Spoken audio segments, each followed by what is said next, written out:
672 di kota Barus yang sudah masuk ke dalam daerah Nusantara, 414 dari kota Medan, 414 km dari kota Medan, sekarang masuk wilayah Tapanuli.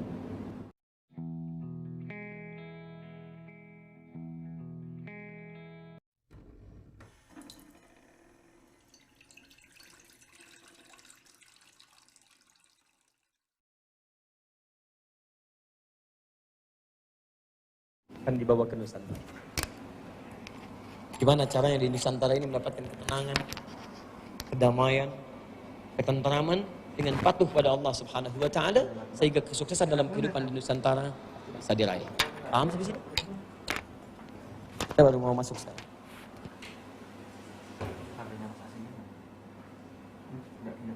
Bismillah. Saya mau gambarkan situasinya dulu sebelum kita ke Nusantara. Apa itu Nusantara? Semuanya wallahu a'lam. Apa yang antum baca selama ini? Ya, baca saja gitu kan teman-teman sekalian. Baca, tambah. Membaca itu menambah wawasan kita. Sepanjang yang baik-baik, baca. Antum kalau semua ditanya wallahu a'lam. Saya juga baca seperti antum, yang baik-baik saya baca. Tambah pengetahuan saya baca. Saya tahu bola. Ya kemarin Barcelona kalah, ya 1 gitu kan. Ronaldo ngegolin terus buka baju kayak Messi dulu, terus di kartu merah gitu kan. Kartu kuning dulu, terus setelah itu 2 menit kemudian pelanggaran kartu merah. Saya Manchester United menang 4-0, sekarang posisi pertama di atas ya setelah mengalahkan West Ham saya tahu. Lukaku 2 gol. Saya tahu saya. Manchester City menang, terus Liverpool 3-3, saya tahu itu. Chelsea 2-3 kalah, padahal kemarin juara tuh. Pelatihnya Antonio Conte, ya, Manchester United Pep Guardiola, Manchester United Jose Mourinho, saya tahu. Ya Liverpool Jurgen Klopp, saya tahu itu. Ya siapa lagi? Real Madrid Zinedine Zidane, Masya Allah. Yang Barca baru diganti kemarin. Tapi apa lagi? Sini, sudah sini lah. Antum ini sekolahnya wallahu alam, sekolah wallahu alam. Ini kapan jawabnya? Allahu Akbar. Sudah. Ayo sini. Sekarang Nusantara. Sebetulnya Nusantara itu lebih dipahami bahasa Sanskerta ya. Nusa itu kepulauan, antara itu terluar. Sebetulnya ini bahasa orang dari sisi pandangan sejarah terkait dengan aspek Majapahit. Di luar Majapahit itu disebut dengan Nusantara. Tapi kalau kita membaca peta secara keseluruhan, ingat beda antara wawasan Nusantara dengan Nusantara, itu lain. Itu lain. Awas hati-hati ya, karena dulu orang-orang di muka bumi tidak menyebut nama ini dengan, cuman nama ini kemudian dihadirkan untuk memberikan wawasan kepada kita dan membatasi subkajian. Ya. Kalau orang dulu itu tidak mengenal kalimat Nusantara dan kalimat tempat penghasil kafur dan rempah-rempah. Kafur. Itu sudah lama. Bahkan kalau Anda buka misalnya bukunya Prof. Ahmad Mansur Suryanegara di Api Sejarah itu, halaman 8 paling kiri sebelah atas, beliau menyebutkan sudah ada sebetulnya apa istilahnya ya, bukan transaksi, kalau transaksi dalam dagang ya, interaksi dan transaksi bisa dilakukan karena niaga sifatnya. Interaksi antara orang-orang baik itu dari Cina, dari Arab sampai kemudian wilayah yang kemudian disebut dengan Nusantara itu sambung kemudian ke sebagian Eropa itu Masya Allah 500 tahun sebelum Masehi sudah ada interaksi yang dimaksudkan. Bahkan nanti ada jalur sutra di kemudian hari yang menghubungkan semuanya itu menjadi satu hubungan yang sinergis dan baik. 500 tahun sebelum Masehi jalur ini sudah dikenal. Dan ternyata dikenal wilayah ini menghasilkan rempah-rempah khususnya kafur. Sampai-sampai ketika Quran pun diturunkan disebutkan kalimat kafur ini. Dan para ahli tafsir ada yang mengisyaratkan tempat kafur karena nggak ada di Arab. Di mana adanya? Satu tempat yang kemudian hari disebut dengan Nusantara itu. Quran surah ke-76 ayat yang kelima. Ada kosakata kafur di situ sebagai minuman yang dicampurkan saat di surga. Dari mana kalimat kafur itu datang? Ada sebagian yang mengartikan satu tempat yang penghasil kafur, sehingga ketika didapatkan kalimat kafur itu, kalau dulu digunakan oleh orang Mesir untuk menjadi membalsam sebagian dari raja-raja mereka, sebelumnya digunakan untuk campuran yang lainnya, bahkan nanti ada yang paling nikmat jadi ambil untuk bagian dari minuman, karena mereka sudah mengetahui kosakata kafur tapi keindahannya tidak sama dengan yang di surga, maka dimunculkan kalimat dalam Al-Quran. Quran surah 76 Al-Insan ayat yang kelima, innal abrara yashrabuna min ka'sin kana mizajuha kafura. Dari mana kafur didapatkan? Di muka bumi dikenal hanya ada dalam satu daerah, namanya Barus. Bahkan di Arab menyebutnya dengan Barus, 414 km dari kota Medan. Disebut Baros sekarang. Maka dikenallah istilah kafur Barus. Jangan ketawa, betul kafir baru. Kafir baru. Cuman pahamnya orang sekarang kafir cuma jadi kamper, jadi macam-macam, jadi alat tulisan. Padahal campurannya bisa digunakan untuk jadi apapun, macam-macam yang kiranya dibutuhkan. Nah, poinnya adalah ada kalimat kafur, kemudian ada fakta sejarah 500 sebelum Masehi, 100 tahun sebelum Masehi sudah ada jalur interaksi, kan dari mulai Cina kan sampai akan ke India, sampai lewat ke tempat ini, sampai nanti penghubung sampai ke Eropa, Arab. Ini sudah ada komunikasi orang-orang Arab dengan tempat yang disebut nanti dengan Nusantara itu. Nah, kalau kita kemudian batasi dengan kalimat Nusantara, apa tempat ini disebut kemudian dengan Nusantara? Sekarang definisi Nusantara kepulauan yang terbentang dari mulai Sumatera sampai dengan ke Papua ujung sana. Kalau wawasan Nusantara diperluas lagi, bisa mencakup kemudian Malian, Brunei, Darussalam, bisa mencakup Filipina, bisa mencakup Thailand. Makanya orang-orang di wilayah Malaysia nggak akan mau kalau disebut wawasan Nusantara, karena wilayahnya akan tercakup ke dalam wilayah-wilayah Indonesia saat ini. Tapi kalau disebut Nusantara, maka itu mencakup bentangan dari mulai ujung Sumatera kepulauannya sampai dengan ke ujung Papua sekarang ini. Paham? Sekarang maksudnya, kapan Islam datang ke kepulauan Nusantara itu, baik dari ujung Sumatera sampai dengan sekarang ke Papua, sampai nafasnya lahir kemudian di tempat ini dan bergerak kemudian dipraktikkan mencapai hal-hal yang dijanjikan sampai kemudian jadi Indonesia. Dan bandingkan dengan Indonesia dulu yang menerapkan nafas keislaman dengan Indonesia yang sekarang yang penduduknya bisa kita lihat nanti kita ada di mana dari ukuran semua. Dan dengan itu semua bekal di malam ini kita bawa untuk memberikan yang terbaik bagi bangsa ini. Paham? Sekarang perhatikan pelan-pelan. Saya mau kasih bandingan dulu. Jahiliyah. Disebut jahiliyah, para sejarawan sepakat kisaran 150 tahun sebelum Nabi dilahirkan. 150 tahun. Terus disebut dengan jahiliyah sebelum Islam datang. Kondisinya, mohon maaf, Allah, buruk, anarkis, pembunuhan, perampokan, macam-macam hadir semua di situ. Luar biasa, tak terlukiskan. Satu bunuh di sini, sana juga harus tewas. Mabuk di sini, yang lain ikut mabuk semuanya. Buruk saja, persingkat, datang Islam. Nabi Muhammad SAW diutus oleh Allah Subhanahu Wa Taala dan jadi Rasul. Quran surah kedua Al-Baqarah ayat 151. Saya langsung ke Nabi Muhammad karena waktu kita terbatas. Diutus jadi Rasul, turun di situ. Apa yang terjadi? Allahu Akbar. Tiba-tiba yang sangat terbelakang jadi bagian yang sangat terdepan. Yang hebat yang merubah semua sifat keburukannya. Yang paling kasar jadi paling lembut. Allahu Akbar. Yang pencela jadi pecinta. Yang pemukul jadi perangkul. Yang sangat pelit jadi orang paling dermawan. Dermawannya tak terlukiskan. Bukan cuma punya lebih dibagikan. Yang punya terbatas pun diberikan pada orang yang membutuhkannya. Quran surah 59 ayat 9 sampai 10. Wa yu'thiruna ala anfusihim walau kana bihim khasasah. Mereka bisa memberikan apa yang paling mereka sayangi, yang paling mereka butuhkan untuk orang lain, padahal mereka pun membutuhkannya. Dan banyak kisah tentang itu, silahkan Anda rujuk.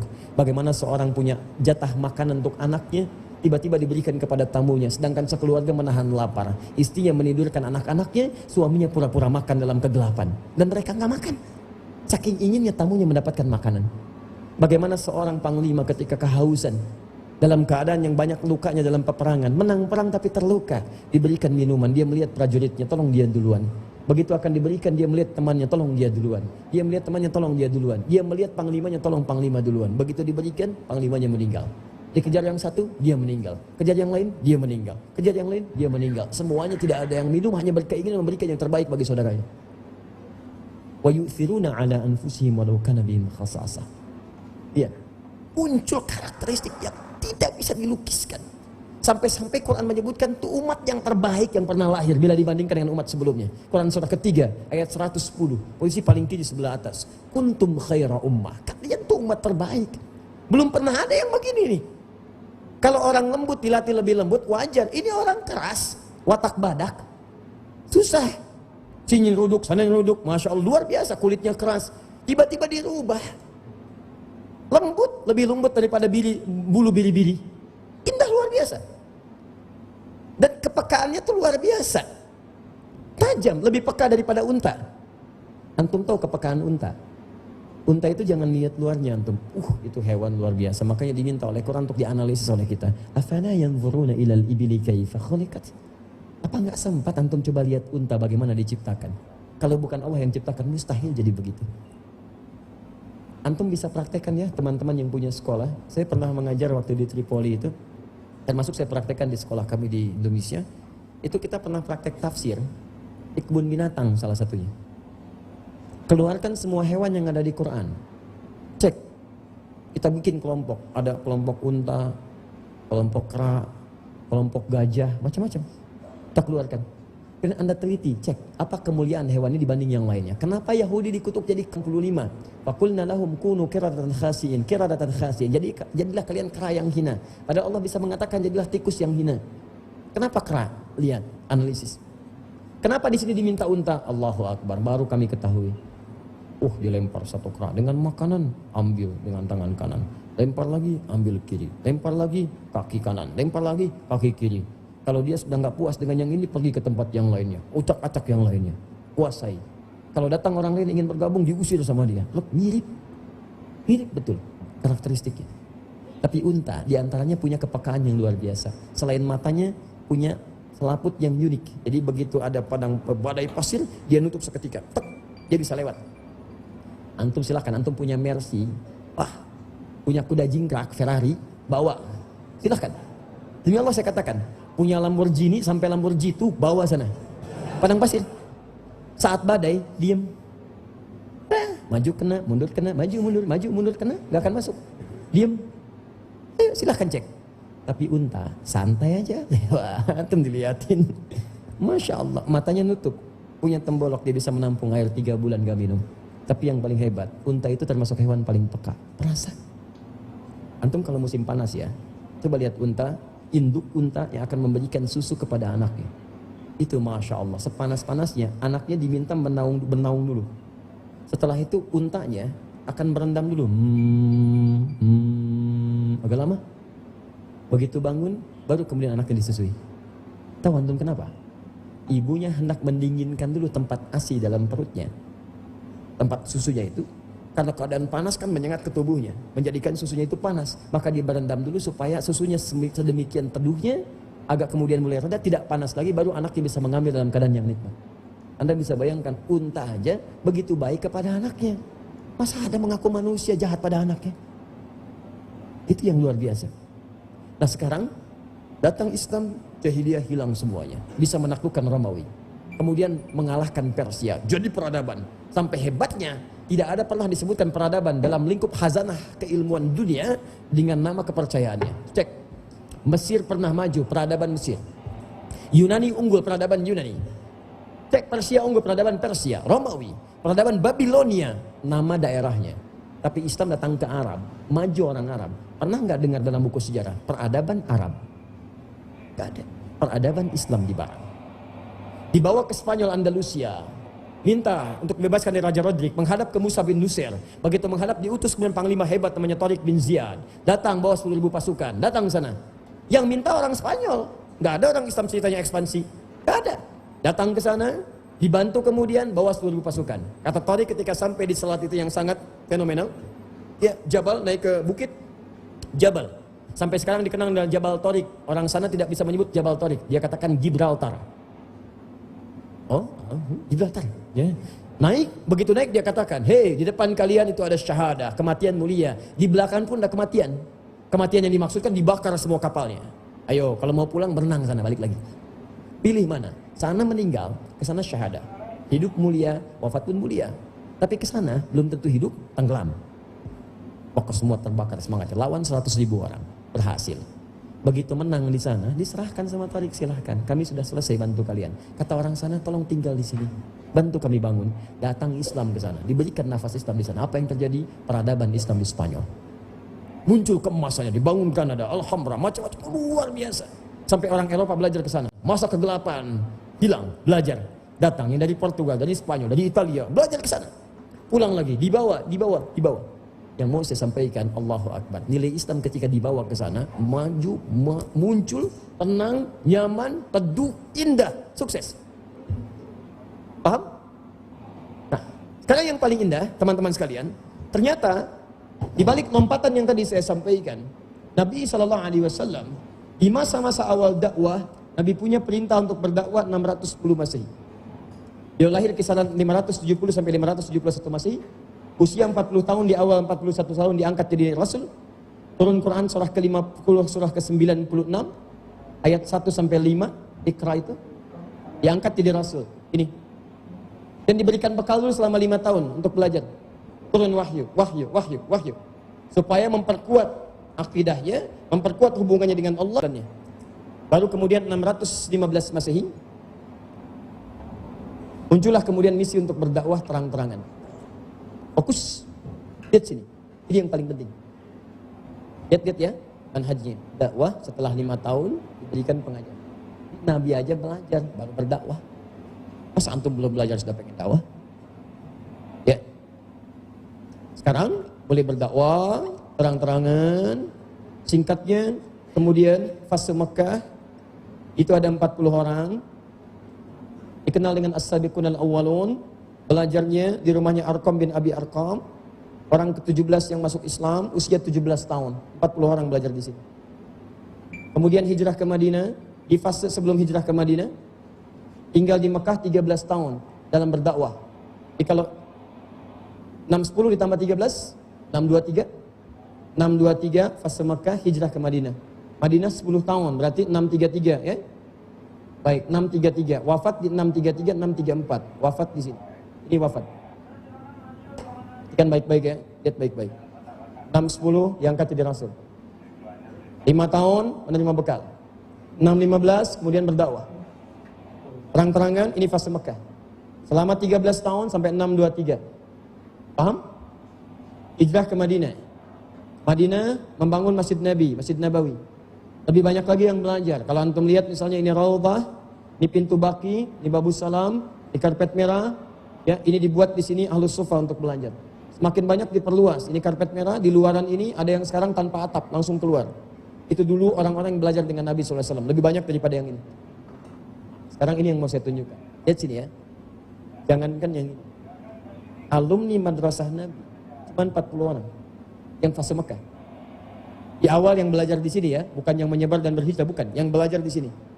Perhatikan ya. Setiap satu orang ini jejak bumi setelah wafatnya Nabi, tidak ada yang kemudian berubah di bumi itu kecuali nafas Islam hadir di dalam. Nafas Islam. Saya ingin sampaikan pada Anda bagaimana Nabi mengajarkan orang-orang ini sehingga nafas Islam dibawa ke setiap tempat yang mereka kesinggah. Singgah aja nafas Islam hadir. Begitu kuatnya pendidikan di fase ini. Contoh, Amr bin As sampai ke Muawiyah bin Abi Sufyan. Kemudian sepeninggal Nabi SAW ekspedisi Mesir, Libya, Tunisia, Maroko, Aljazair, terus nyebrang sampai dengan kemudian singgah di Syam. Amr bin As jadi gubernur, Muawiyah sampai jadi khalifah pada saat itu. Coba cek sampai hari ini. Mesir, nafas Islam hadir di dalamnya. Cek. Libya, nafas Islam hadir di dalamnya. Tunisia, Maroko, Aljazair sampai ke Syam. Syam sekarang Yordania, Lebanon, kemudian Syria, Palestina. Syam, nafas Islam hadir di dalamnya. Ke Kufah, Ali bin Abi Thalib ke Kufah, ke Irak, nafas Islam hadir di dalamnya. Yaman, Mu'adz bin Jabal ke Yaman, sampai diutus jadi gubernur di masa Umar bin Khattab. Masuk ke situ, nafas Islam se-Yaman. Cek. Yang paling indah, Nusantara. Lihat-lihat fase dakwahnya. Nabi meninggal di 634 Hijrah. Tiba-tiba di Barus itu, yang tadi disebutkan ada hubungan antara Arab. Sejak dulu 500 tahun sebelum Masehi, tiba-tiba di Baros pada tahun 672 Masehi, 672 sudah ditemukan satu kuburan seorang muslim yang bernama Syekh Ruknuddin, 672. Ya. Lihat sini ya, sebelum nanti bagian itu dihapus, perhatikan sini dan pemirsa, ini asik ya. Baik, yang saya mau ini tuliskan sebelah sini. Fokus. 672 di kota Barus yang sudah masuk ke dalam daerah Nusantara, 414 dari kota Medan, 414 km dari kota Medan, sekarang masuk wilayah Tapanuli. itu sudah ada nafas Islam di dalamnya, bukan cuma nafasnya. 672 sudah ditemukan nisan. Seorang muslim bernama Syekh Ruknuddin. 672. Baik, berapa tahun sejak wafatnya Nabi SAW? 38 tahun, cepat. 38 tahun sejak wafatnya Nabi SAW sudah ada makam orang Islam. Bahkan ditemukan 39 yang lainnya. 40 makam orang Islam. Pertanyaannya, kalau meninggal saja sudah Islam, kapan nyampenya ke sini? Itu kan ditemukan wafatnya, bukan saat hidupnya. Dan sudah ada kampung Arab. Ya, jadi kapan datangnya ke sini? Nah, bahkan diduga kemudian jauh sebelumnya. Di sejak awal abad ke-7, semasa dengan dakwah Nabi SAW yang terbuka di fase 615 Hijrah ini, 15 Masehi ini, 15 Masehi, 5 tahun setelah fase Nabi SAW menerima wahyu untuk menyebarkan dengan dakwah terbuka terang-terangan, maka diduga kuat oleh para ulama, di sini sudah menyebar Islam, sudah sampai ke wilayah Nusantara. Nafas Islam sudah dibawa. Dari mana paling mudah untuk dipahami?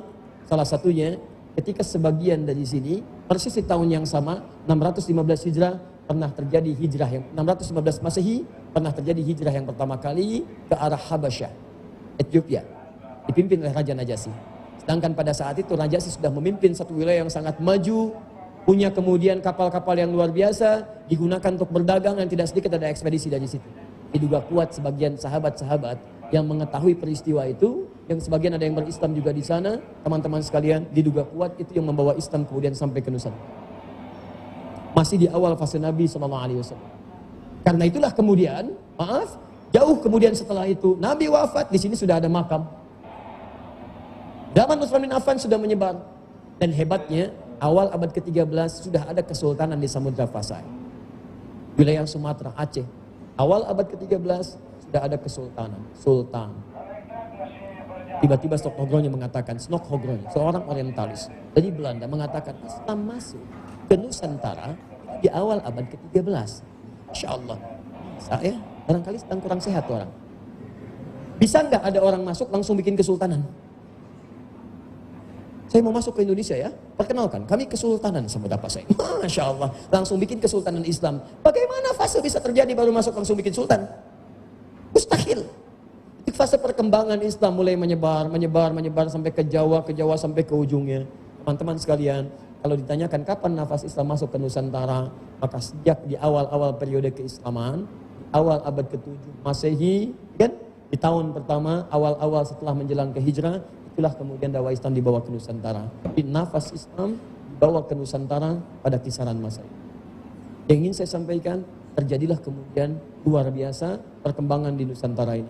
Tiba-tiba kesultanan muncul. Kemajuan didapatkan. Silahkan antum cek di masa-masa ini. Lacak oleh antum semua. Sampai bisa bikin mata uang. Sampai ada kalimat syahadat di dalamnya. Sampai ada diplomasi dengan luar. Saya melihat sendiri bagaimana kemudian Kesultanan Banten bisa diplomasi dengan kerajaan di Inggris. Ada yang datang ke sana. Ada yang belayar. Itu baru Banten. Belum kemudian ke wilayah sampai ke ujung Sumateranya. Sampai ada yang punya pesantren. Sampai kiainya banyak. Sampai macam-macam luar biasa. Sampai semuanya berubah. Teman-teman sekalian, mau saya tunjukkan tadi yang disebutkan, ketenangan, kedamaian, ketentraman, macam-macam dicapai. Dan gak pernah datang lewat pedang. Antum cek, begitu datang di awal-awal, sudah ada kemudian kerajaan Buddha Sriwijaya. Tapi apakah terganggu? Tidak. Gak pernah ada kisah kemudian ada peperangan, jatuh dan sebagainya. Dalam konteks yang disebutkan perang, yang menghadirkan Islam seakan-akan datang dengan pedang. Gak ada. Dengan Hindu, damai. Gak ada masalah. Kapan ada masalah? Setelah Portugis datang lewat Selat tahun 1511. Setelah terjadi perjanjian Tordesillas tahun 1492. Mohon maaf ya. Mohon maaf, catat kalimat ini. Ketika Islam datang ke Spanyol, semuanya maju. Tapi ketika orang Islam meninggalkan nafas keislaman, dibawa nafasnya ke barat, cuman Islamnya dibuang. Karya orang Islam dibawa, prinsip kehidupannya dibawa, nilai kebaikannya dibawa. Orang Islam yang meninggalkan nafas Islam, apa yang terjadi? Akhirnya yang terjadi, mohon maaf, kebaikan-kebaikan itu hilang, terhapus, bahkan muncul suara-suara yang tidak menyenangkan. Seperti itu kurang lebih. Enak. Yang teriak, yang marah, yang macam-macam dan sebagainya. Allahu Akbar. Ya, tiba-tiba, maaf ya, kakak beradik rebutan tahta. Paman dengan keponakan saling bunuh. Sehingga dimanfaatkanlah oleh Isabella, Ratu Isabella dan Raja Ferdinand untuk bergabung dan menaklukkan kemudian pada saat itu.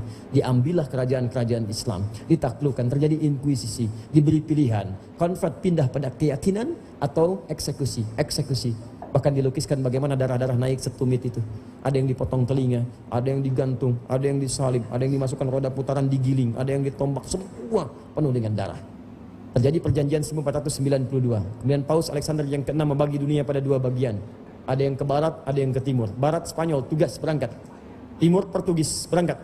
Diberi misi namanya 3G. Sekarang sudah 4G ya. 3G sudah ada. Gold, Glory, Gospel datang. Tiba-tiba mereka berlayar.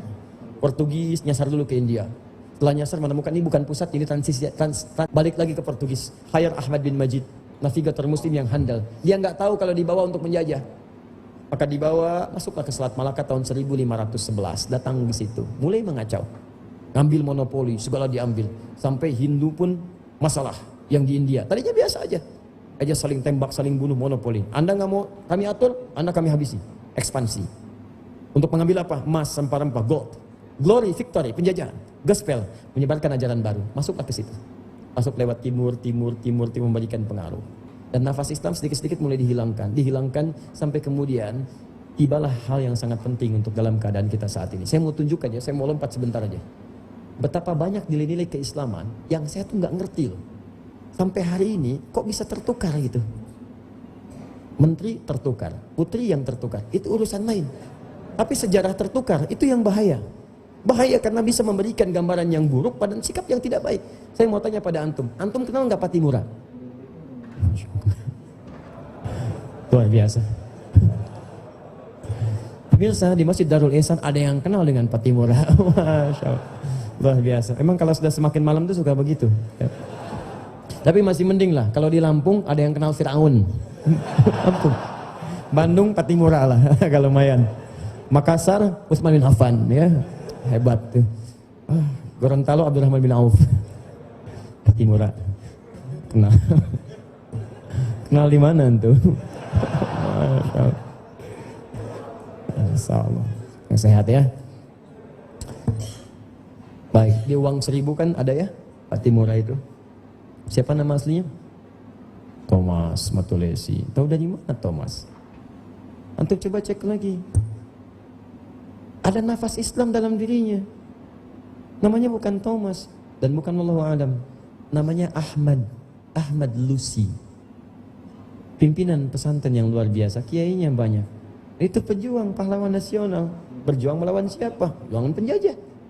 Itu namanya Ahmad. Kok bisa pindah ke Thomas? Tanggung jawab itu. Siapa yang menghilangkan nafas dalam namanya? Coba lihat bedanya. Ya beda sederhana aja. Kalau disebutkan Thomas, apa yang terbayang? Thomas, apa yang terbayang? Nah, bukan cuman itu, banyak. Antum langsung ke situ aja. Ada mobil-mobilan, kereta-keretaan, itu Thomas. Macam-macam. Bulu tangkis, Thomas. Tapi kalau Ahmad, apa yang kebayang? Gak ada yang lain. Islam Muslim, tiba-tiba berubah. Siapa yang merubah sejarah? Tiba-tiba jadi Thomas. Nafas Islam sudah ada di sana dan tenang kehidupan. Kapan itu berubah kacau? Ketika ekspansi datang. Makanya disebut di buku-buku kita penjajah. Itu yang menghilangkan nafas Islam dalam kehidupan kita. Dulunya tenang, nyaman, biasa saja. Tentram, Aceh hubungan, macam-macam. Allahu Akbar. Apa yang terjadi? Datanglah kemudian membawa ekspansi itu semua. Membuat kekacauan di negara kita. Negeri kita tercinta. Ya, Nusantara. Belum jadi Indonesia, belum lahir. Saya percepat saja. Nah, waktu kita akan sedikit banyak berakhir. Teman-teman sekalian, tibalah kemudian saya percepat tahun 1905. Ada banyak ulama berpikir, karena tadinya terpisah-pisah. Berjuang, Aceh berjuang, ya ini berjuang, itu berjuang, macam so berjuang, terpisah. Maka ulama kita kemudian berkumpul, berpikir, bagaimana caranya kita bisa menghadapi itu dengan nilai-nilai keislaman yang kokoh. Maka diruntut, dilihat perjuangannya. Ketika nilai Islam diambil, kalimat Allah ditegakkan, maka itu semua bisa diraih. Maka mereka belajar bagaimana seorang Fathullah dikenal dengan Fatahillah, di lisan orang Portugis dengan Faletehan, dengan gagah berani, Masya Allah. Fathullah itu kan menantunya Sunan Gunung Jati. Beliau punya 2 anak, satu laki-laki Muhammad, kedua perempuan. Yang perempuan menikah dengan beliau. Fathullah itu panglima dari Samudra Pasai, menikah kemudian dengan anaknya Sunan Gunung Jati. Ditugaskan oleh Sunan Gunung Jati. Untuk apa? Untuk membebaskan Batavia dari kungkungan Portugis. Begitu dibebaskan, beliau wudu dulu, sholat dulu. Dengan kalimat Allah beliau berangkat. Begitu berangkat ke sana, apa yang dilakukan? Allahu Akbar. Yang tadinya sulit ditaklukkan dengan kalimat Allah. Nafas Islam hadir dalam jihad. Takluk. senjata otomatis segalanya kalah dengan bambu runcing dengan macam-macam. Selesai. Begitu selesai kemudian apa yang dilakukan? Bermohon pada Allah Subhanahu wa taala kebaikan. Apa di antara keindahannya? Teman-teman sekalian, beliau merubah nama Batavia dengan nama keislaman. Nafas Islam disebutkan dalam nama kotanya. Ya. Inna fatahna laka fatham mubina. Quran surah ke-48 ayat pertama. Lihat, yang taklukkan ini, yang membuka, bukan kami. Kalau kami dapat apa coba beruncing kalahkan itu semua? Allah. Karena Allah semua itu terjadi. Maka untuk syukur kepada Allah dirubah nama kota yang dari Batavia menjadi Fatham Mubina. Dalam bahasa lokal disebut dengan Jayakarta. Jayakarta, Fatham Mubina. Disingkat jadi Jakarta. Peristiwa itu terjadi tahun 1527. Tanggal 22 Juni 1527. Bertepatan dengan 22 Ramadan. Persis 923 Hijriah. Ramadan. Sampai sekarang hari jadi Jakarta 22 Juni 1527. Disebut hari jadi itu.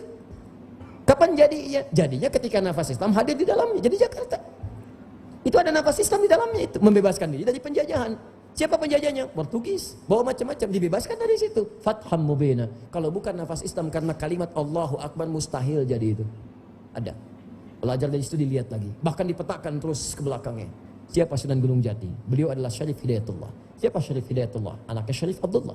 Siapa Syarif Abdullah? Syarif Abdullah itu seorang anak dari ulama besar yang berdakwah di Nusantara. Bahkan punya saudara namanya Maulana Ishaq. Namanya, siapa namanya? Ahmad Jumadil Kubra. Ahmad Jumadil Kubra satu di antara para ulama yang berdakwah di Nusantara, membawa nafas Islam ke Nusantara, meneruskan ulama setelahnya. Yang paling hebat adalah beliau dari Mesir datang, membawa anak pertamanya Maulana Ishaq. Yang kedua ditinggal di Mesir namanya Syarif Abdullah. Dengan izin Allah ternyata terjadi satu peristiwa yang luar biasa. Syarif Abdullah bertemu dengan Syarifah Mudaim. Siapa Syarifah Mudaim ini? Saya tunjukkan lagi pada anda bagaimana nafas Islam tidak mengganggu yang lainnya. Syarifah Mudaim dikenal dengan Rara Santang, satu di antara anak Prabu Siliwangi. Prabu Siliwangi. Namanya Menah Rasa atau Pamenah Rasa. Menikah dengan Nyai Subang Larang. Siapa Subang Larang ini? Seorang santriwati di pesantren milik Kiai Hasanuddin. Siapa Hasanuddin ini? Ahli Al-Quran yang belajar di Mekah. Mekah disebut dengan Ummul Qura, begitu pulang dikenal dengan Syekh Qura. Syekh Qura. Sampai sekarang di Karawang ada pesantren Syekh. Di sini ya, beliau belajar, suaranya indah, tampilannya bagus, macam-macam. Prabu Siliwangi punya kekuasaan membentang dari wilayah Banten sampai dengan ke Jawa. Banten. Tiba-tiba sedang ekspansi, kemudian melihat dalam sisi itu, melihat wilayah, tiba-tiba mendengar suara yang sangat indah, lihat Nyai Subang Larang sedang mengaji. Masya Allah, seketika, tidak tunggu lama, saya ingin menikahi Anda. Anda bayangkan, Anda kedatangan seorang raja, punya kuasa, punya pasukan, punya harta, mengatakan, saya ingin nikahi anak Anda. Masya Allah. Coba, diterima atau tidak? Raja, pemimpin, punya pasukan, kaya raya. Saya mau lamar anak Anda. Kalau sekarang lah, presiden, Masya Allah, tampan, punya harta, punya kekuasaan, kaya raya. Saya ingin lamar anak Anda. Terima gak? Akhwat diam aja di bawah ya, saya tanya yang di atas nih. Terima gak? Allahu'alam. Saya akan lamar Anda. Anda terima? Allahu'alam. Itu jawaban paling membingungkan. Adek, ini ada kakanda datang dari jauh-jauh, ingin mengungkapkan minat untuk melamar Adinda. Apakah Adinda setuju? Allahu'alam. Kasihan orang yang lamar. Baik. Apa jawabnya? Anda beriman kepada Allah, saya terima lamaran. Beriman kepada Allah. Ketika lisan itu sudah lekat dengan tauhid, jiwa sudah dekat dengan Allah, maka nggak ada yang bernilai di hadapan Allah kecuali hanya ketentuan Allah. Dunia kecil, kan nilai. Anda boleh raja dunia, tapi di hadapan Allah Anda nggak ada apa-apanya. Beriman kepada Allah, saya baru menerima. Maka ketika itu diputuskan masuk Islam ini, menikah dengan Nyai Subang Larang, punya anak 3. Pertama lahir 1423, dikenal dengan Walang Sungsang. Kedua lahir 1426, dikenal dengan Rara Santang. Ketiga lahir 1427, dikenal dengan Raja Sengara. Ini bisa Anda temukan di hapus sejarah di halaman 148, posisi paling kiri di pertengahan. Nah singkatnya, ini masuk Islam, kemudian berubah nama, Walang Sungsang jadi Abdullah Iman. Abdullah Iman. Yang ini jadi Syarifah Mudaim. Syarifah Mudaim. Keduanya berhaji ke Mekah. Begitu berhaji bertemulah dengan Syarif Hidayatullah, Syarif Abdullah tadi. Syarif Abdullah. Anaknya Ahmad Jumadil Kubra. Di sini kemudian setelah haji bertemu dengan ini tertarik, minta izin kepada kakaknya untuk menikah dan diizinkan karena enggak terlalu jauh. Maka diizinkan di sini menikah, tidak pulang ke Nusantara, dibawa ke Mesir. Tinggal 20 tahun punya anak namanya Syarif Hidayatullah. Belajar pada Syekh Ibnu Athaillah As-Sakandari dan sebagainya. Abdullah Iman pulang, bertemu dengan ayahnya, diberikan wilayah baru untuk memberikan nafas Islam di wilayah baru, namanya Lemah Wungkuk. Lemah Wungkuk, daerahnya sangat kotor dulu, ya, dan sebagainya. Berikan nafas Islam di sini. Dan di sini ada campuran etnisnya. Lihat, saya ingin tunjukkan pada Anda ketika nafas Islam datang nggak akan mengganggu yang lain. Hebatnya, Prabu Siliwangi punya kekuasaan besar. Ini kan Hindu. Nafas Islam datang, nggak diganggu, masuk Islam. Maslahat muncul. Ini Lemah Wungkuk, kotor, macam-macam campuran datang. Diatur oleh Abdullah Iman. Di sana ada etnis Arab, ada Cina, ada lokal. Campuran dalam bahasa lokal disebut dengan caruban.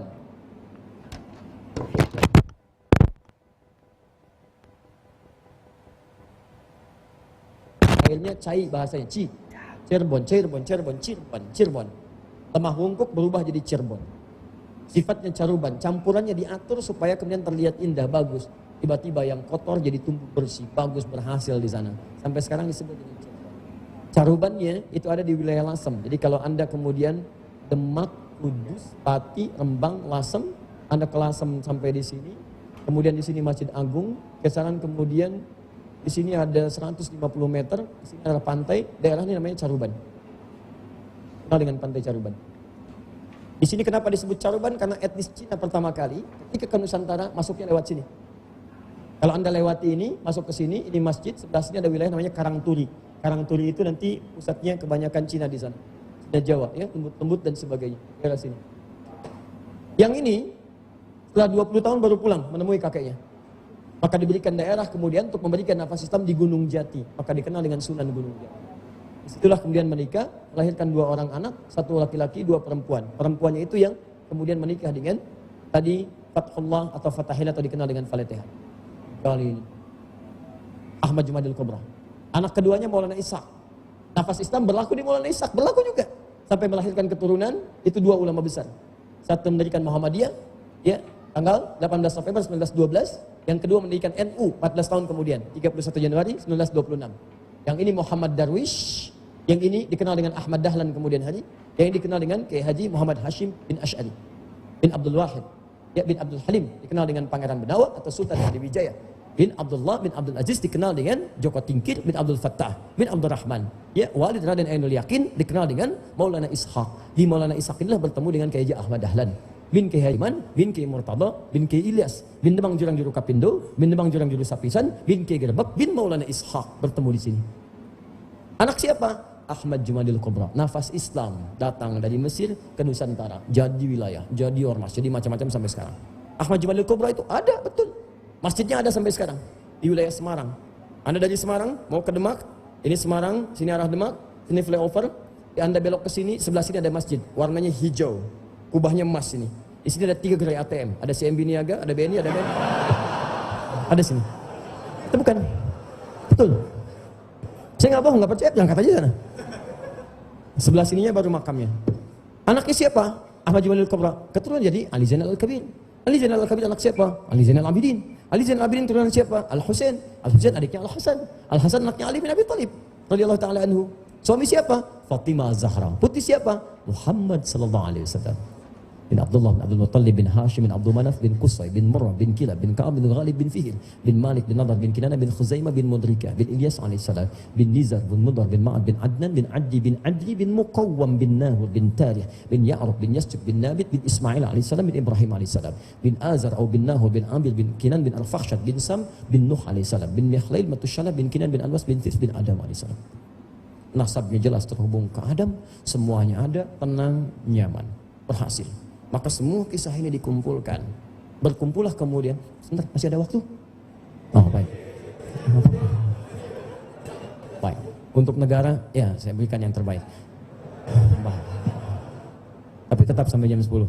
Jadi, teman-teman, kumpullah kemudian di hari Senin Kliwon. tanggal 17 Juli tahun 1905 bertepatan dengan 13 Jumadal Ula. Di buku salah tulis Jumadil Awal. Ya, jadi di buku itu api sejarah halaman 347 paling kanan di pertengahan agak sedikit ke bawah dituliskan 13 Jumadil Awal, bukan awal tapi Jumadal Ula. Ya, tahun 1323 Hijrah. Di 13 Jumadal Ula 1323 Hijriah, Senin Kliwon 17 Juli 1905. Berkumpullah kemudian 4 orang utama di Tanah Abang dan Krukut. Sayyid Abdurrahman, Sayyid Muhammad, Sayyid Al-Fakhir, Sayyid Siham. Kumpul semuanya, memikirkan bagaimana caranya nafas Islam dihadirkan lagi sehingga kita bisa bersatu dalam kebaikan. Maka dilihat, dikumpulkan, kita mesti merumuskan yang lebih besar. Sinergi dengan yang lainnya. Kumpulkan pemikir, pengusaha. Seperti Nabi memiliki Utsman bin Affan untuk membantu. Ada Abu Bakar. Mustahil kita bisa berdiri sendiri. Apa antum bisa memperbaiki ini masjid yang bagus Darul Ihsan kalau ada renovasi dengan berdoa? Ya Allah, Kubah, ya Allah. Orang paling soleh selalu berdoa. Kubah, ya Allah. Tiba-tiba dari langit, berang jadi Kubah. Fokus lagi kembali. Kumpul 4 orang. Kumpul, diskusi, kita harus sinergi. Maka diputuskanlah kita membuat dulu gabungan namanya Jamiatul Khair. Ya, kumpulan kebaikan-kebaikan. Maka dirumuskan. Pertama, lemah pendidikan, mesti cari guru. Orang berkumpul seperti ini, nafas Islam dipelajari, mau diterapkan. Apa yang terjadi? Allahu Akbar. Cuman 30 tahun.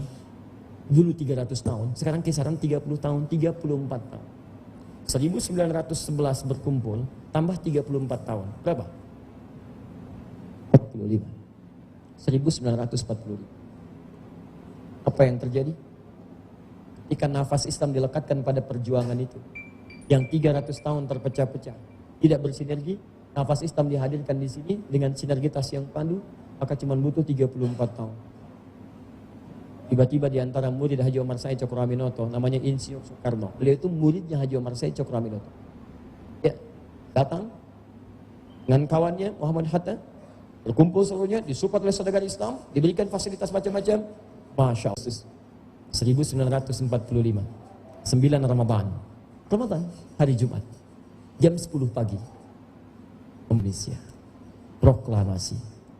Masya Allah. Disampaikan 17 Agustus 9 Ramadan tahun 1945 di hari Jumat jam 10 pagi. Di mana tempatnya? Jalan Pegangsaan Timur. Maksudnya proklamasinya di jalan gitu. Jalan, setahu saya cuma baca itu ya, setahu saya mana? Setahu saya proklamasi itu saya lihat ada rumah backgroundnya. Terus ada halaman, di situ ada panggung, Insinyur Soekarno ada mic begini, baca begini, Hatta, ya Muhammad Hatta di sampingnya. Itu bukan di jalan. Setahu saya begitu sih. Gak tahu kalau antum bacanya di mana, di jalan. Coba biasanya kalau ada tempat tuh ada nomornya. Kalau nggak ada nomornya, jalan namanya. Jalan Wahid Hashim. Masya Allah. Di jalan. Nomor 23, rumah si Fulan untuk membedakan dengan 21. Jalan Badak Singa. Baik, jalan. Nomor 30, rumah si Fulan. Karena nggak mungkin jalan punya nomor. Kecuali jalan 1, jalan 2, jalan 3. Itu pun dalam bentuk Romawi ketika menunjuk nomor itu rumah. Coba cek lagi. Bukankah di sejarah disebutkan Jalan Pegangsaan Timur nomor 56. Pertanyaan saya, kenapa cuma nomornya yang disebutkan? Itu rumah siapa? Ternyata rumah saudagar Mustin yang bersiap tadi semuanya kumpul, support. Itu rumah orang Islam namanya Syekh Faraj bin Marta. Muslim Indonesia, keturunan Yaman. Mewakafkan rumahnya untuk proklamasi kemerdekaan Indonesia. Nafas Islam ada di situ. Isinya Soekarno sakit karena diamankan di Rengas Dengklok. Dibawa, diberikan madu Arab oleh beliau. Saking Masya Allah, saking tentramnya keadaan, nikmat keadaan. Maka ketika Syekh Farad bin Marta sering istirahat di Bogor, Insinyur Soekarno sering berkunjung ke Bogor. Kalau di Solo kadang ke Solo, nggak mau pakai mobil selain mobilnya Syekh Farad bin Marta. Saya masih punya turunan dari ucapan terima kasih negara Republik Indonesia. Negara Kesatuan Republik Indonesia berterima kasih kepada keluarga besar Syekh Farad bin Marta. Nafas Islam lahir di situ. Siapa yang merumuskan, siapa yang berjuang, siapa yang mendidik proklamatornya. Muslim kumpul, nafas Islam diberikan, hadir. Bahkan nafas Islam itulah kemudian yang dihadirkan dalam pembentukan dasar negara, walaupun kemudian konsepsi keyakinannya bisa dipahami berbeda sesuai dengan keyakinan masing-masing. Tapi perhatikan, apa dasar negara kita? Pancasila. Sila pertamanya apa? Ketuhanan yang Maha Esa. Bagaimana menafsirkan ketuhanan yang Maha Esa? Lihat di undang-undang, karena undang-undang tafsir dari Pancasila. Undang-Undang Dasar 1945 pasal 29 ayat 1 itu tentang dasar negara. Pasal 29 ayat 1 negara berdasar atas ketuhanan yang Maha Esa. Bagaimana menafsirkan ini semua? Baca di pembukaan Undang-Undang Dasar. Atas berkat rahmat Allah yang Maha Kuasa. Nafas Islam ada dalam kalimat Allah. Antum mau sebutkan dan artikan apa kalimat Allah? Allah. Mereka mengakui. Cuma kalimat Allah yang menjadikan bambu runcing bisa melawan senjata-senjata otomatis. Cuma kalimat Allah yang menjadikan proklamasi itu bisa terbentang dengan tempo sesingkat-singkatnya. Dengan kalimat Allah segala perjuangan terjadi. Dengan kalimat Allah bendera bisa dijahit oleh Fatmawati. Masya Allah. Dengan kalimat Allah semua bisa dilakukan. Dengan kalimat Allah seorang Jenderal Sudirman dengan setengah paru-parunya berjuang gerilya. Siapa beliau itu? Seorang guru di Muhammadiyah. Banyak panglima yang lain. Kenapa beliau dipilih? Karena kalimat Allah sering mengalir di lisannya, dalam zikirnya, sehingga menjadi pimpinan terbesar, panglima besar, wujud dari TNI. Allahu Akbar. Kalimat Allah muncul atas berkat rahmat Allah Subhanahu wa ta'ala. Orang taat di zaman jahiliyah jadi orang paling maju. Coba cek. Mungkin bukan karena bangsa kita yang kurang pintar orang-orangnya, cuman kurang taat. Yang pintar banyak. Berapa banyak ahli kita dipakai di luar negeri? Ahli minyak, ahli hukum, ahli negara, ahli macam-macam. Lihat di luar. Jaya semua. Kita bukan kekurangan orang pintar. Anda perlu insinyur banyak di ITB, perlu dokter di UI banyak, ahli pertanian di IPB membentang. Kita butuh ahli takwa. Kita kurang orang baik sekarang ini. Jadi kalau kita ingin membangun negara dengan kebaikan, maka sumbang bagi kita orang Islam, orang-orang terbaik, baik sikapnya, baik ibadahnya, baik akhlaknya. Tapi Allah saya katakan, jika negara ini yang mayoritas muslim diisi dengan orang-orang yang mendekat kepada Allah dalam kebaikan, sebagai muslim, jangan paksa orang lain sekali lagi. Kita yang muslim, beriman kepada Allah, dengan kita syukuri nikmat kemerdekaan besok, dekatkan jantung dengan Allah. Cek lagi. Demi Allah saya katakan, negara ini akan berubah jadi baik. Silakan antum cek. Di mana di Quran yang ditemukan kalimat-kalimat tidak baik? Tidak ada. Begitu nafas Islam diberikan, masuk ke dalam tubuh kita, saya sebutkan kembali. Belum jadi tubuh, sudah di pikiran, sudah muncul ayat. Diminta kita berprasangka baik. Awas.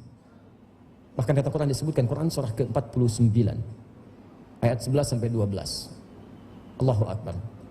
Bahkan di ayat 12 indah sekali. Inna ba'dadh-dhanni itsm. Sungguh prasangka buruk itu bagian dari dosa. Orang beriman itu otaknya saja, pikirannya harus berprasangka baik. Orang beriman tuh, bayangkan.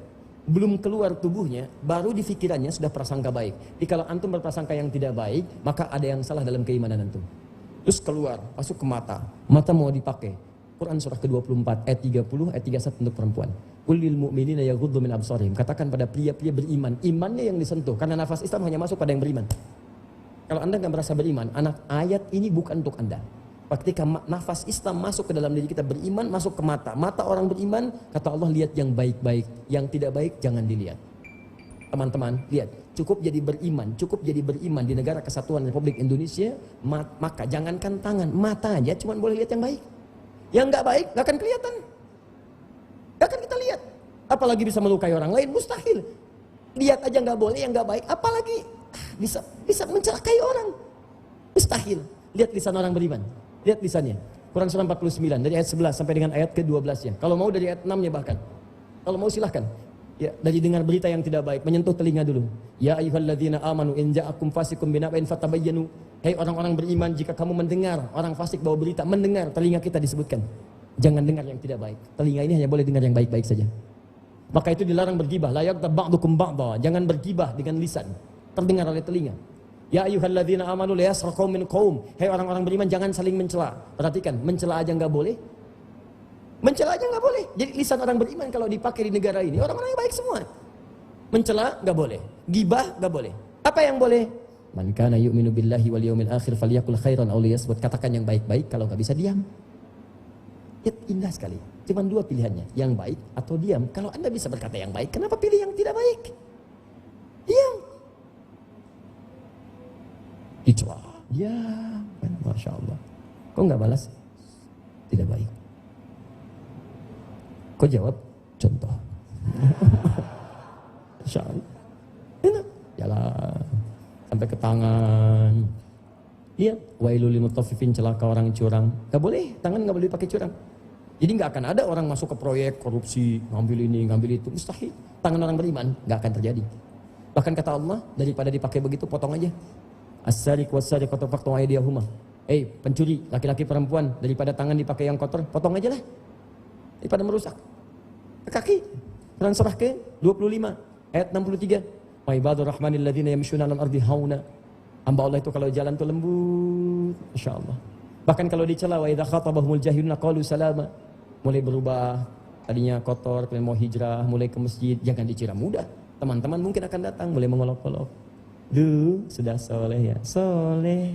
Masya Allah. Apa jawaban antum? Jangan dibalas. Kata Quran, qalu salama. Dia akan jawab yang baik-baik.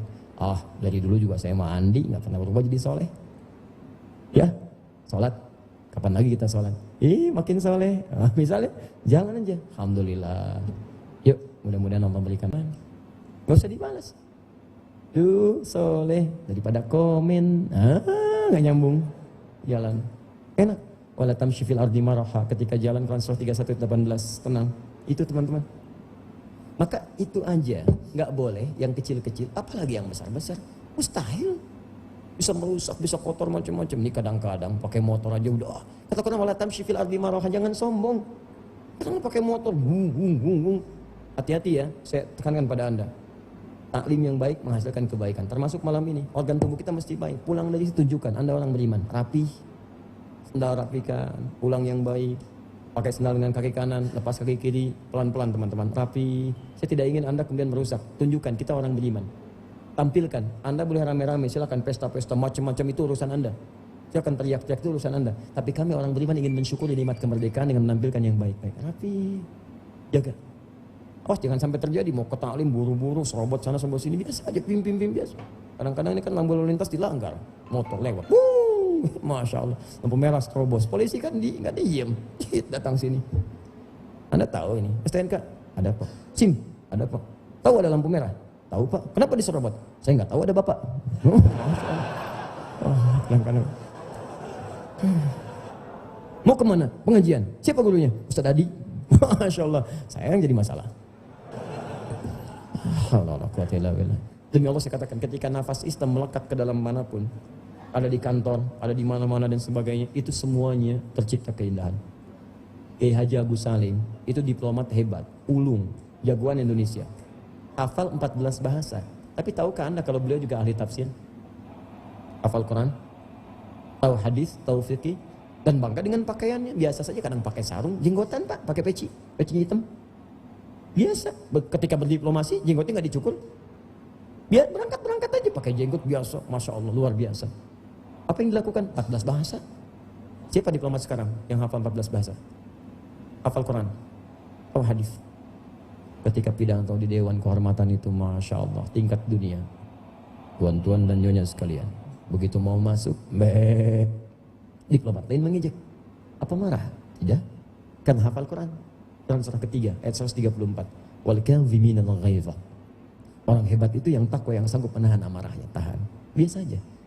Tuan-tuan dan nyonya sekalian, seperti Anda ketahui, saya dianugerahi oleh Allah Tuhan kita semua anugerah bahasa yang beragam. Jangankan bahasa manusia, bahasa kambing pun saya diberikan pemahamannya. Saya memohon maaf pada kalangan kambing yang hadir di rapat yang terhormat ini. Saya akan sampaikan dulu dalam bahasa manusia, setelah itu saya terjemahkan dalam bahasa kambing. Semuanya memerah, wajahnya turun, elegan, hebat. Cek. Dan terbukti. Orang-orang hebat muncul Pak Habibie, muncul ini, muncul itu, muncul itu. Siapa yang mendidiknya? Nafas keislaman hadir di dalamnya. Luar biasa. Seperti orang dulu kan. Baca Al-Mulk, saya sampaikan di ITB kemarin, tiba-tiba muncul, saya pesawat terbang. Baca Al-Hadid, muncul kimia. Baca kemudian As-Sajdah, baca Al-Ma'arij, muncul teori relativitas. Macam-macam. Nah, kita mau munculkan apa saat ini? Apa yang mau antum perbaiki? Kita sudah punya NKRI, fisiknya sudah ada, cuman spiritnya kita tanamkan. Jadi nilai Islam itu tolong buktikan bukan cuma dalam ibadah spiritual, tapi dalam nilai kehidupan, nilai sosial, antum masuklah. Kita banggakan dan kita harapkan ada. Maka yang terakhir mau saya akhiri, teman-teman sekalian, semua kebaikan ini bukan cuma menjadikan orang pintar, tapi orang bermanfaat. Jadi nggak peduli kalau cuma jadi pintar, jangankan antum, perlombaan kita lemah di sini. Harus bermanfaat. Ilmu antum bermanfaat apa? Dulu orang kalau melihat dengan nafas Islam itu yang biasa-biasa dimanfaat. Saya ambil satu contoh kecil ya, satu aja. Dulu orang menghafal syair di Arab. Syair. Nggak pakai ilmu, itu otomatis saja. Otodidak, seketika refleks. Dia begitu melihat sesuatu bikin syair. Lihat wajah antum sekarang bikin syair. Lihat macam-macam bikin syair. Itu Imrul Qais, pangeran syuara. zaman Arab jahiliyah. Lihat orang duduk di lembah begini, pikirkan kekasihnya, bikin syair.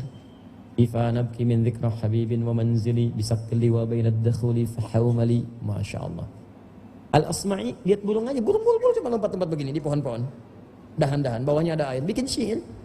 Sautus safiri bulbuli hayyaja qalbi thamili al-ma'u wa zahru ma'a ma'a zahri lahzul muqali fa anta ya sayyidali wa mawladi fakam tajummuni ghuzayyidun uqayqali قطفته من وجدة من فعل هذا الرجل فقال لا لا لا فقد غدا مهرولي والولد ولي ويللي والولي فبين اللؤلؤ لي قالت له هنا كذا إن رددت المقلي كهتا ككيل لي تطبطبي. Coba lihat itu aja, paham antum?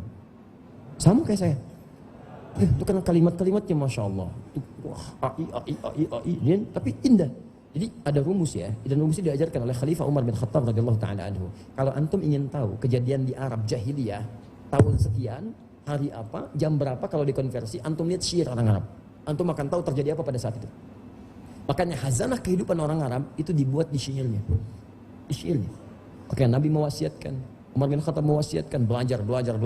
Tapi ketika nafas Islam datang di situ, tiba-tiba diambil kebiasaan syair itu di kaidah ilmu. Ambil. Diterapkan dalam bentuk apa? Nazam namanya. Terus dibuat ilmunya, arud namanya. Dibuat kafiyahnya. Kafiyah itu bukan ini ya, yang dipakai bukan. Kafiyah dalam ilmu arud itu batasan-batasan notasi. Maka dikeluarkan, oh ini rumusnya begini. Jadi bakhar namanya, bakhar. Ada 16 bakhar. Satu dikenal dengan tawil, bikin rumus. Tawilun lahu dunal bukhuri fadailu, fa'ulun mafa'ilu, rajas, mustaf'ilun, madid, dan seterusnya.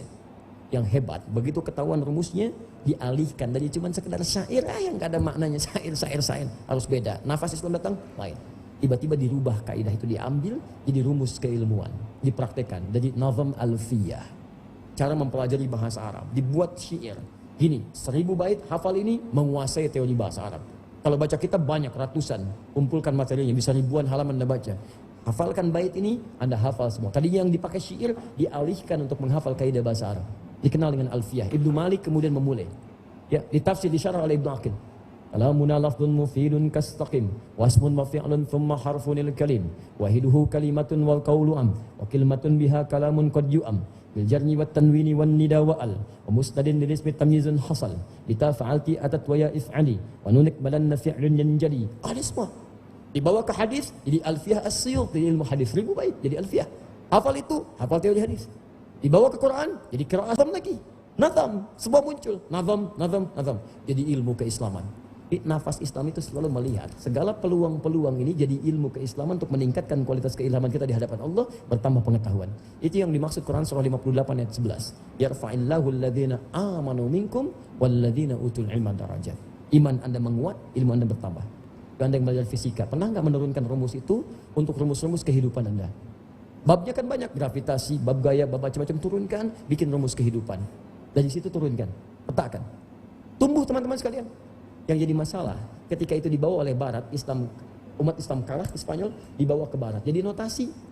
Nafas Islamnya hilang, itunya dibawa, jadi notasi. Jadinya apa? Musik lagi. Dulu syair, sekarang musik. Padahal awalnya untuk apa?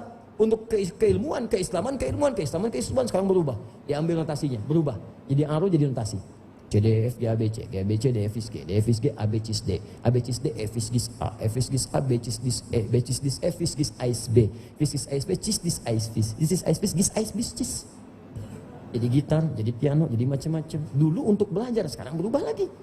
Antum tarik lagi tuh, hadirkan ke pelajaran tuh, hadirkan memorinya, dekati Quran dan sebagainya, bikin metode, selami Quran, bikin macam-macam. Bagaimana menghafal Quran dengan ini, hadirkan oleh antum semua, pakai untuk belajar. Minimal pakai pelajaran antum di kampus, sehingga muncul metode macam-macam. Masya Allah, menghafal Al-Quran semudah tersenyum. Sudah senyum-senyum, hafal-hafalnya kan. Yang salah bukan metodenya, yang salah bukan, beliau benar. Antum yang kurang serius. Ayo masukkan. Sudah ya? Alhamdulillahirabbil alamin. Ya, dari 6:30 sudah 6:10 tuh ya. Kita sudah 3 jam berada di sini, dan saya berharap pada Allah Subhanahu wa taala semoga pelajaran kita malam ini menjadikan kita insan yang lebih takwa. Saya ingin memberikan kepada teman-teman nasihat. Tolong Anda tingkatkan takwa kepada Allah. Ya. Tolong jangan jerumuskan negeri ini setelah Allah membukanya dengan kalimat kebaikan. Maka berubahlah jadi lebih baik.